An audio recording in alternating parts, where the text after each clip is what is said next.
Greetings, one and all. I wanted to do some Rudolf Steiner today, bit of anthroposophy, mainly because I've been reading this great book, which I really like, called True and False Paths in Spiritual Investigation by Rudolf Steiner.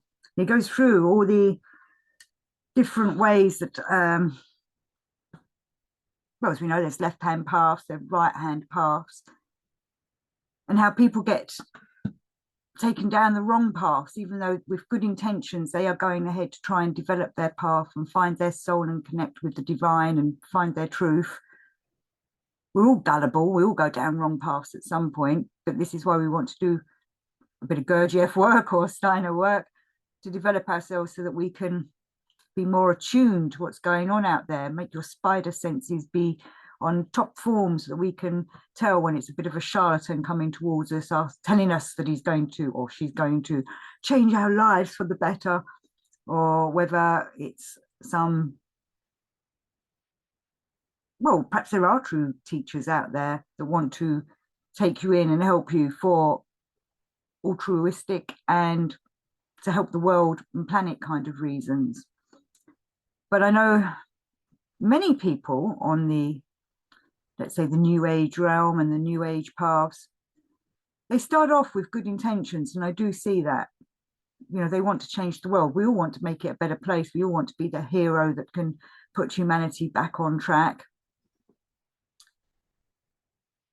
And sometimes egos take over and they begin to change, maybe subtly at first, maybe they're not aware of the change, but it suddenly becomes more of an ego-driven teaching that they're putting forward rather than a spiritual and soulful teaching to help the person. But many, thankfully, I do know some people who have even discussed this, become aware of when that's happening to them, and they can drag themselves back, pull themselves back from that, and go back onto what their original genuine teaching was all about.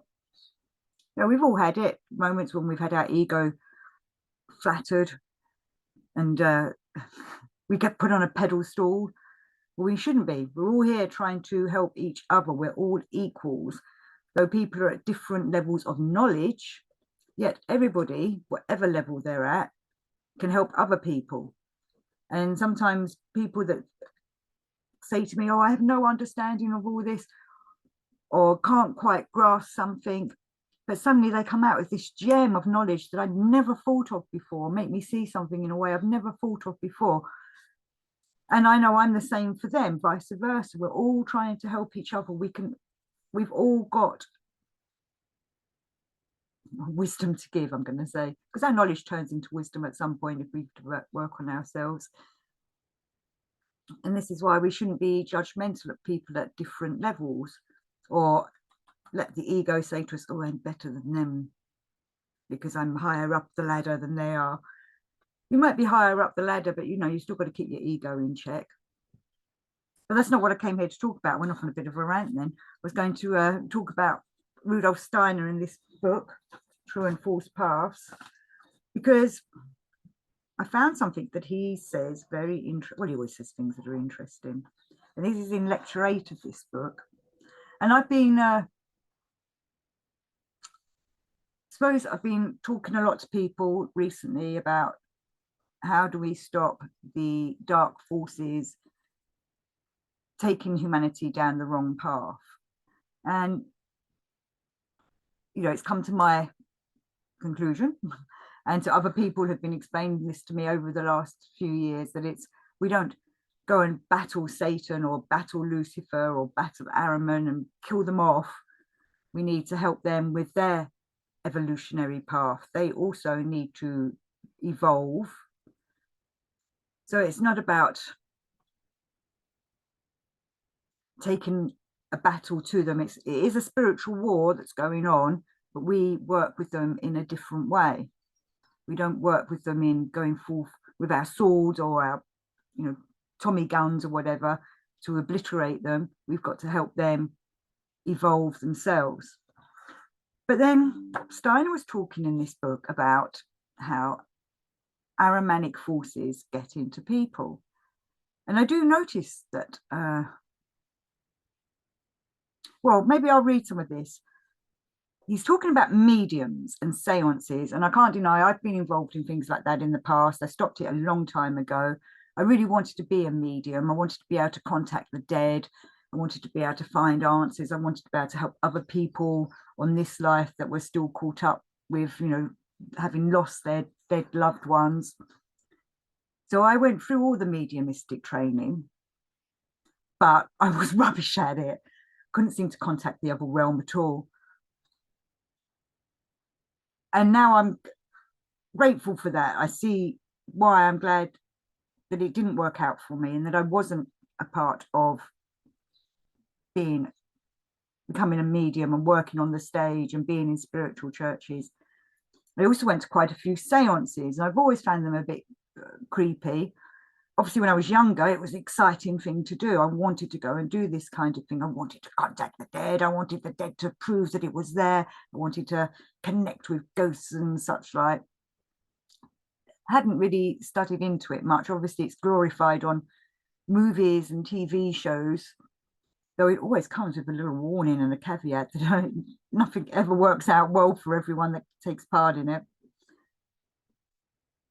But what Rudolf Steiner is saying, which is what I'm trying to get to, I'm going the long way around it, is he's saying that when mediums try to connect with the other realms, with the spiritual realms, and to connect with the dead, their ego, which he says is in the brain, the ego is kept in the brain. I thought that was quite interesting to look at.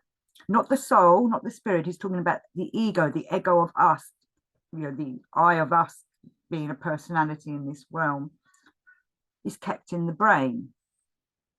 But to connect with other spirits and such like in another realm, our ego takes itself out of the brain. I have to try and find that quote. But he says that leaves our brain empty, and that's when other entities can come in. So I'm just going to do some reading of Steiner. I think that'd be easier to let him talk about. He says, we can only know what the elementary beings are, the progeny of the Ahrimanic powers, when we enter into the world immediately bordering on our own. And he's talking about the spiritual realm, it's bordering our own. Now, these beings manifest through mediums. They take possession of the mediums and in this way temporarily enter our world. If we contact them through a human medium only, we learn to know them in a world that should really be foreign to them.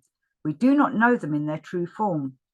Therefore, those who learn to know them only by their manifestations through mediums cannot possibly arrive at the truth, since these beings are manifesting in a world that is foreign to them. Spiritual revelations are undoubtedly transmitted, but it is impossible to understand them when they issue from a world to which they do not belong. The deceptive and highly hallucinative element in everything connected with mediumistic consciousness is explained by the fact that those who contact these beings have no understanding of their real nature. And I do think that is true. I don't think mediums understand what it is they're connecting with. I've been to quite a few medium places over the years, not recently. And I used to wonder after a while, after stopping my own training, I used to wonder what it was people were connecting with. I remember at one point in one of my training classes, this woman was adamant we were going to go into trance and let something come into us.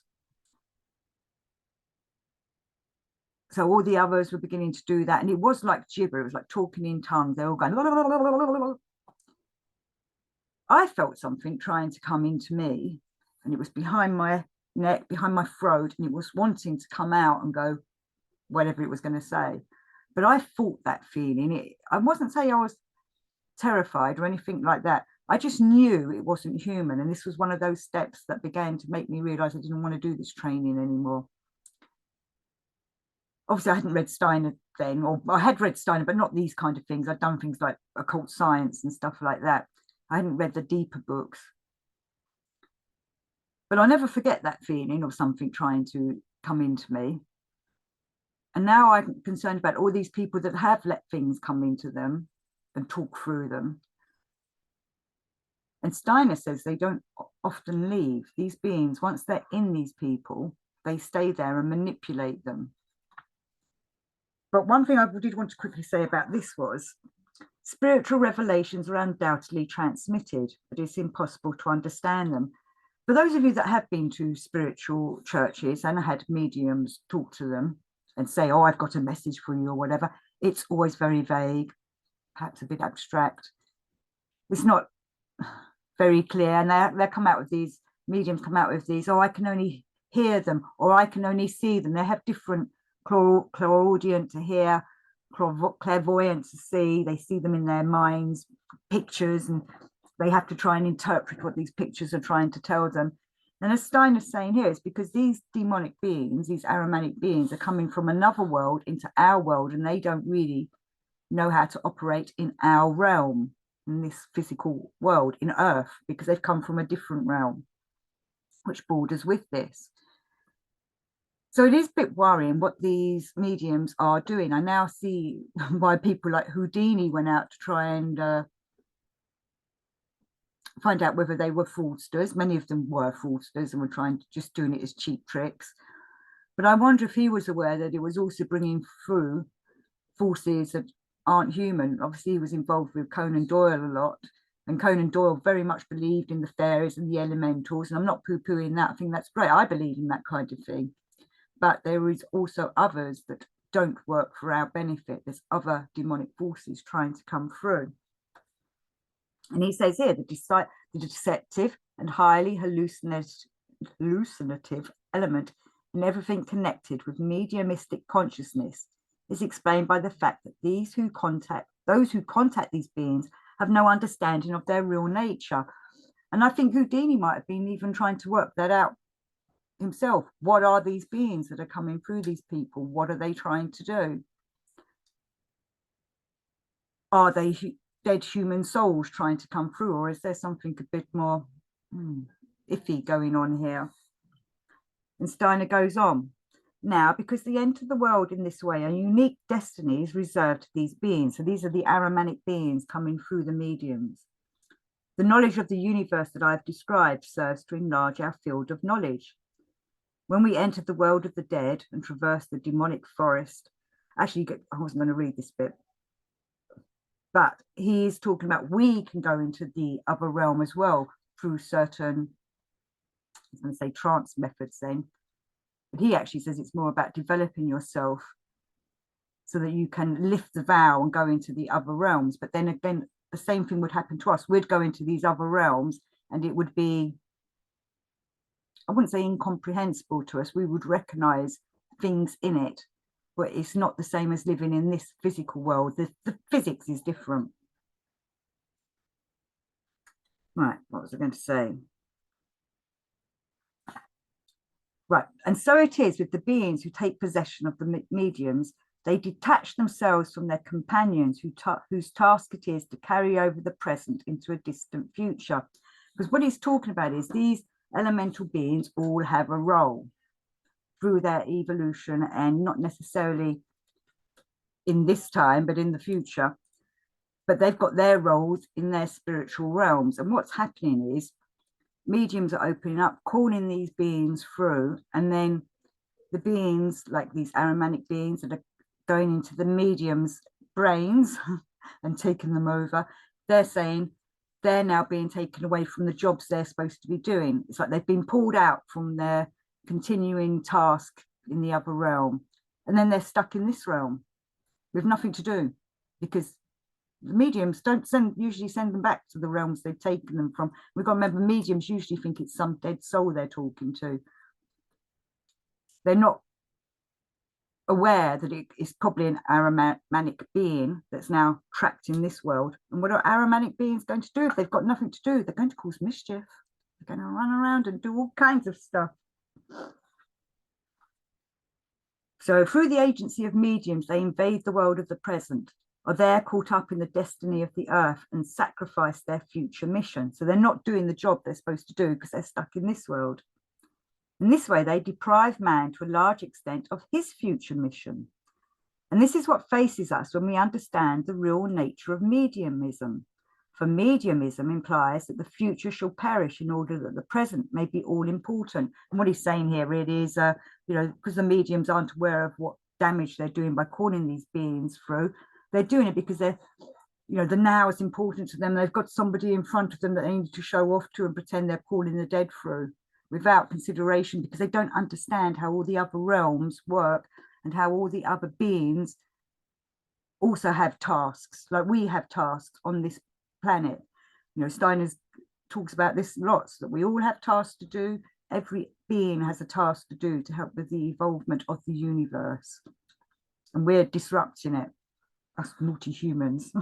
And when the Ahrimanic beings are stuck on this side, they've got nothing to do, and they're not sitting there going, oh, I must continue and help with these people. They're just like, we're free now from the task we were supposed to do, and we'll just go and cause mischief. So he says, and this is what faces us when we understand the real nature of mediism. For mediism implies that the future shall, for the future shall perish in order that the present may be all important. When, therefore, we attend a séance with insight into the real occult relationships and into the true nature of the cosmos, we are at first astonished to find that the entire circle participating in a spiritualistic manifestation is seemingly surrounded by poisonous plants. Every spiritualist séance is surrounded, in fact, by a garden of poisonous plants, which no longer bear the same aspect as in the kingdom of the dead, but which grow up around the spiritualist circle, and from their fruits and flowers, demonic beings are seen to emerge. So you're wondering, where are these plants and flowers? I've been to a séance and I've never seen them. He's talking about when the séance starts doing the circle work and takes everybody into, opens up other realms, because all realms are interacting with each other. Each realm is next to each other. He's talking about the spirit world is bordering to our realm. Well, they're kind of, it's like the Russian dolls, and you've got one doll inside another doll, and inside another doll, inside another doll. All these realms are interacting with each other, but we can't see them because we're not developed enough to be able to be aware of them. We're too dense to see these other realms. So when this spiritualist in his séance or her séance opens up the circle, the spirit world opens up around it, and people may not be aware of it, like the people at the circle, but these poisonous plants start to appear because they've got a role on their side in the spiritual realm, which I wasn't going to go into today because that's quite complicated. In fact, I won't. I'm not going to go any further with that. I'll just say, but anyway, these poisonous plants are then affecting everybody in that circle. I'm not saying like a belladonna or whatever plant suddenly appears and that person breathes it in and dies. No, instead, these poisonous activities are creeping out into that circle and affecting what's happening. Because in some ways, these poisonous plants are trying to protect their realm, their spiritual realm, from us humans invading it. But also, the important bit was from these flowers is also where all the elementals live. But in the spiritual realm, a lot of them are demonic that are coming through. And because this seance has been opened, these demonic beings can enter into our realm. And he says, such is the experience of the clairvoyant of the spiritualistic seance. For the most part, he goes through a kind of cosmic thicket of poisonous plants that are activated from within and are part animal. Only by their forms do we recognize that they are poisonous plants. We learn from this, however, how everything at work within this mediumistic form that ought to advance the cause of human evolution and bear fruit in the future is relegated to the present where it does not belong. In the present, it works to the detriment of humanity.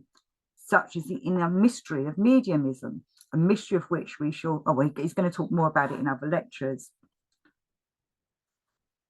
It is now possible to indicate precisely what aspect of mediumism presents a major problem to the constitution of man. In this context, my account must of necessity appear somewhat abstract, but it will help you a little towards some understanding of the nature of mediumism. And he's now going to talk about the human brain, which is what I was saying about at the beginning. This is what calls or allows the dark forces into our realm. Now, the human brain lying in the cranial cavity is an average weight of where he says 1,500 grams, and he goes on later to talk about 20 grams. You know, and I'm sure many of you have heard about the 21-gram idea. When we die, 21 grams disappears from us. When we're weighed, after we've died, we've lost 21 grams. Many people think that's the soul leaving, but from what Stein is saying, it seems to be sounding like it's the ego. All right, so he's saying about this 21 grams in our brain. And when we start doing seance or mediumistic work, that 21 grams again is lifted out, it disappears, it's the ego. I don't quite say where it goes. All right, hold on, yes he does. Now our whole body contains all manner of solid constituents which also float in a fluid medium, the blood corpuscles for example. They all suffer loss of weight and only a fraction of their weight remains. They also harbour the ego. That's the ego is diffused in the blood that is not subject to gravity. In the course of our life, we must carefully observe everything within us that has perceptible weight. So the medium is a human being in whom this solid part of his constitution, the 20 grams brain, no longer contains the ego. The ego is expelled from those parts which still retain weight, and then elementary beings can enter immediately. Right, hold on, I have a bit more. A materialistic mode of thinking seeks to localize everything and wants to know in which part of the human being the elementary being is situated when it takes possession of the medium. This is the language of the materialistic mind that thinks mechanically and mathematically. Yeah, so doing this kind of work, we've got to think beyond that. You know, many people are going to just laugh at this video if they came across it and not on some kind of spiritual path. They'd be like, what's this woman on about? She sounds nuts. But that's the rational way of thinking. Life, however, does not proceed mechanically or mathematically, but dynamically. We must not say, therefore, that the medium is possessed at some place or other that can be localized purely mathematically and geometrically. We must say the medium is possessed in those parts of his constitution that possess weight or gravity, in the part that is attracted to the earth. There, the Ahrimanic beings can enter, and not only there, but also elsewhere. And he then goes on to say the way he's described this is also the crudest aspect of the matter, because it's quite a difficult subject to try and explain to people. It's not something that comes across quite easily if you're thinking from a rationalistic point of view. Plus, you know, the Ahrimanic forces that are here in this world are going to try and stop us explaining this. They don't want us putting this forward. They don't want people knowing that they're out there because they're having far too much fun, causing mischief. But he does go on to say about, which I find quite interesting, about the glands.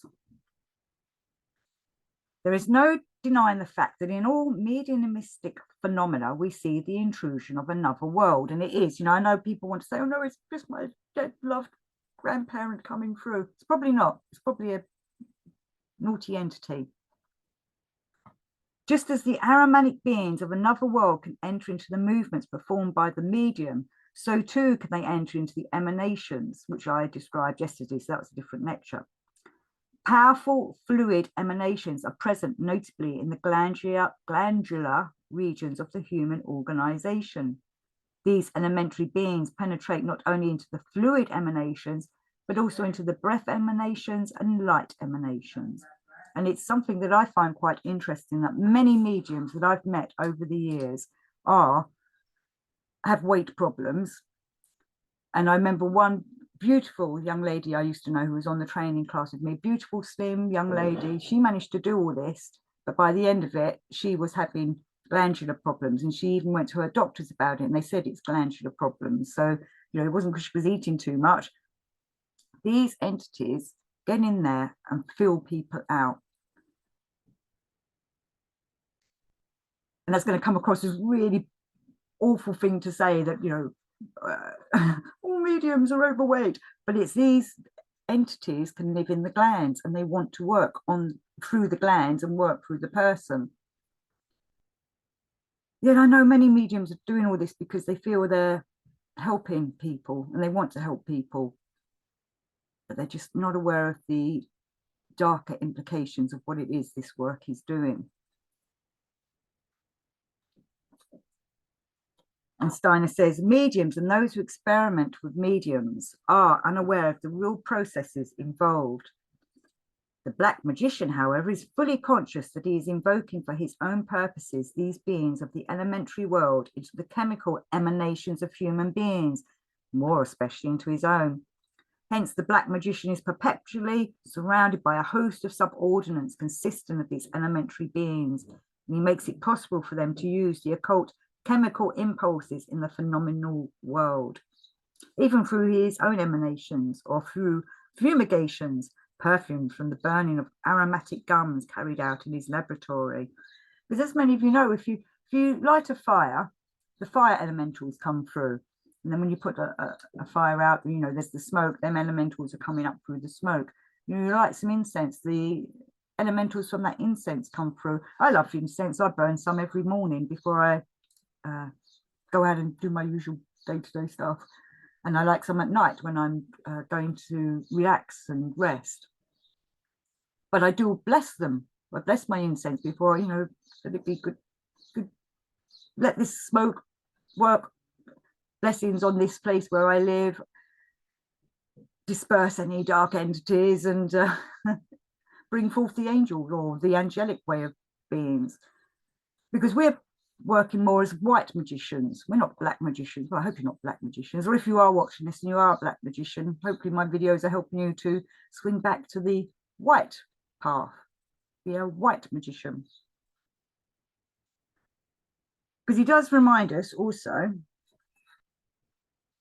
that fundamentally this danger is always present whenever the consciousness of man, his full ego consciousness, is suppressed, which is what's happening to many of these mediums. Their ego is being suppressed so they can let these other entities through. So whenever he's in a stupefied, comatose condition or has actually suffered syncope, whenever man's consciousness is damped down, not through sleep, but through some other factor, there is the danger that man will be exposed to the world of elementary beings. And I find that quite interesting. You know, through sleep, we should be hopefully protected, especially if we say our prayers before we go to sleep. But it's when we take our consciousness in another way. If we're doing a meditation or hopefully not trance work, but we should always ask for protection before we do anything like that, to make sure it's the right forces coming through and not the demonic. It was a bit of a waffly video, but I just feel like we need to get out there the idea, well, not the ideas, the theories, ideas of Rudolf Steiner. And I think this book, True and False Paths in Spiritual Investigation, is really important for those that are trying to understand how the spiritual paths are and how we can be fooled and taken in by people that are possibly taken over by dark forces. So keep yourself protected, stay in the light, watch out for the Ahrimanic beings. But what we should be doing is we're not taking them to battle. We need to redeem them, but maybe that's another show. Or look up Ari Forreson's work. He talks all about that, redeeming the darker entities. Peace to you all.